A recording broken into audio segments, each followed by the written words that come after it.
Repeatability is the consistency of a single appraiser to measure the same part multiple times with the same measurement system. It is related to the standard deviation of the measured values. Very good. So Ranjit has given me so many reading. His reading, when I visualize, it will follow normal distribution. His reading will have an average. If the average is away from true value, that is called a bias. Right? If the average is away from true value, that is bias. And now the readings are not same. That is why I have got a graph.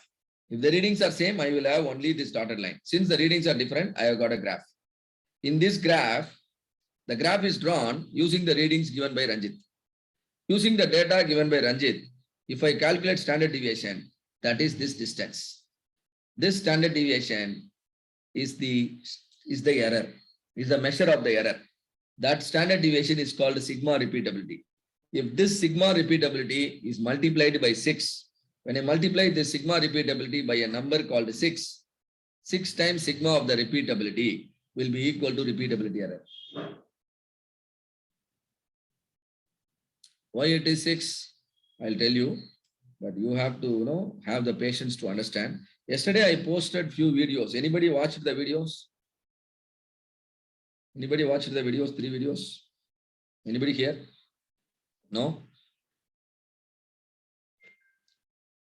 If you really want to understand the concepts deeper, today I would like to post a few more videos. Will you be interested in watching it? Yes or no? Yes, sir. Yes. So, no, though you are a yellow belt, you can still learn deeper and then try to perform closer to the green belt. At least by watching the video. So I will be putting it where I have explained all the deeper concepts. I will share the video. You have to go through. Right now, trust me, it should be 6 times multiplication of sigma. Similarly, read out this statement, reproducible. Reproducibility is the consistency of different appraisers in measuring the same part with the same measurement system. It is related to standard deviation of the distribution of appraiser averages. Very good. Now the first reading is by Ranjit. Ranjit has given me so many reading. It is the average of the Ranjit. Second set of curve represents the readings of Vilambardi. The black color line represents the average of Vilambardi. And third black color line represents the average of Ashutosh. The fourth one represents the average of Mukesh, and then so on. So many appraisers are involved, but all of them were asked to do the same job. All of them were collecting the data. But each one gives different reading. I could see the difference in their average. The difference in their average, if it is too high, reproducibility error is too high. If the difference in the average is too less, or else if all the average are in the exact line, reproducibility error is nil. If all the average are exactly same, when I calculate the standard deviation with the same numbers, standard deviation will be 0. Am I right? When the numbers are same, deviation will be 0. So the numbers are not same, particularly the average of the readings given by each appraiser are not same. So I visualize the distribution of the averages. I see if there are 10 appraiser, I will have 10 averages. With the 10 averages, I take the grand average, that is center line. Definitely, some of the averages will be on the right side. Some of the averages will be on the left side. That is why you get a curve like this, symmetrical curve. Approximately half of you will fall on the right side, half of you will fall on the left side. If you want to verify it, after the program, you measure your height, find out the average height, and you will be surprised to see that half of you are above the average height, half of you are below the average height. Am I correct? This is the beauty of normal distribution. Most of the data will follow normal distribution only. It will be symmetrical. And now calculate the standard deviation in this distribution. That is called the sigma of reproducibility. Multiply the sigma of reproducibility by a number 6. That is equal to reproducibility error. Clear? You add the two things, repeatability error and reproducibility error, you sum up. That is called precision error. Precision error should be less than 10% compared to the tolerance given by the customer. This precision error should be compared to the tolerance. If the customer tolerance, let us say 10 mm, customer says tolerance as plus or minus 5 mm. Right side 5 mm, left side 5 mm. So total tolerance is 10 mm. When total tolerance is 10 mm, then the measurement error should be restricted to 1 mm only. How do I get 1 mm? 10% of the 10 mm. So the precision error is the numerator, denominator is the tolerance. Precision error divided by tolerance multiplied by 100 should be less than 10%. When I say precision error, it is sum of repeatability error and reproducibility error. Accuracy is the different subject. And now I want all of you to do a small activity. I want all of you to collect. You all will commit the measurement error. Do you think you all will commit the measurement error? Yes or no? Come on, yeah. If you collect the data, do you think you will commit measurement error? I'm sure you will commit it, right? So let us verify it. All of you, and then in order to understand the every time there is a reproducibility error. If you want to calculate the reproducibility error, you must first calculate the average. Maybe the average 1 of Ilambardi, then average 2 from Giri Prasad, average 3 from Mukesh, average 4 from Ashutosh. Now I have 4 average. I will calculate standard deviation using the 4 average. That standard deviation will be a measure of the reproducibility error.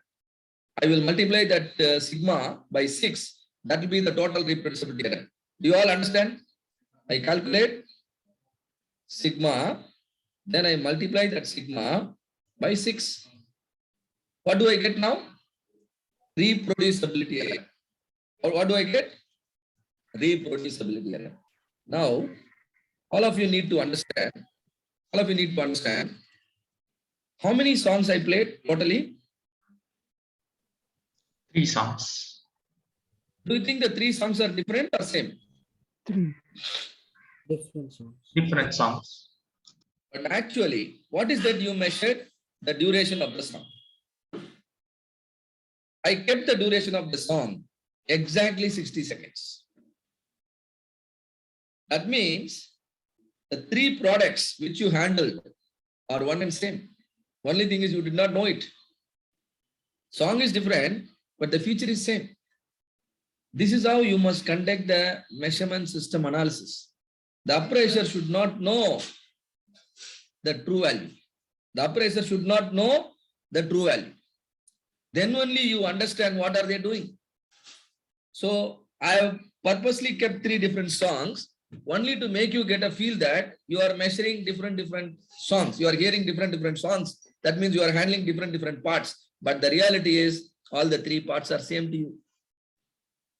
I will randomize the experiment in such a way that you can't memorize and reproduce the same reading. That is why, in the real variation, I was able to capture.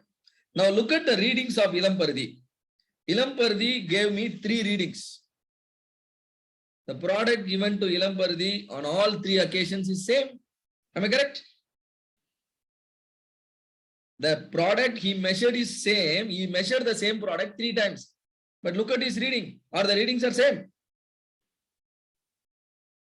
Only if you see the variation in the Ilampardi's reading, that is called the repeatability error committed by Ilampardi. Giri Prasad also committed repeatability error. Am I correct? Mukesh also committed repeatability error. Ashutosh also committed repeatability error. How much is the error? Don't worry. There is error. You need not worry about the error. If the total error, summation of repeatability error and reproducibility error is less than 10% of the tolerance of the process. If it is more than 10%, then you have to be very careful. But how to calculate and all those things, we will be discussing slightly later.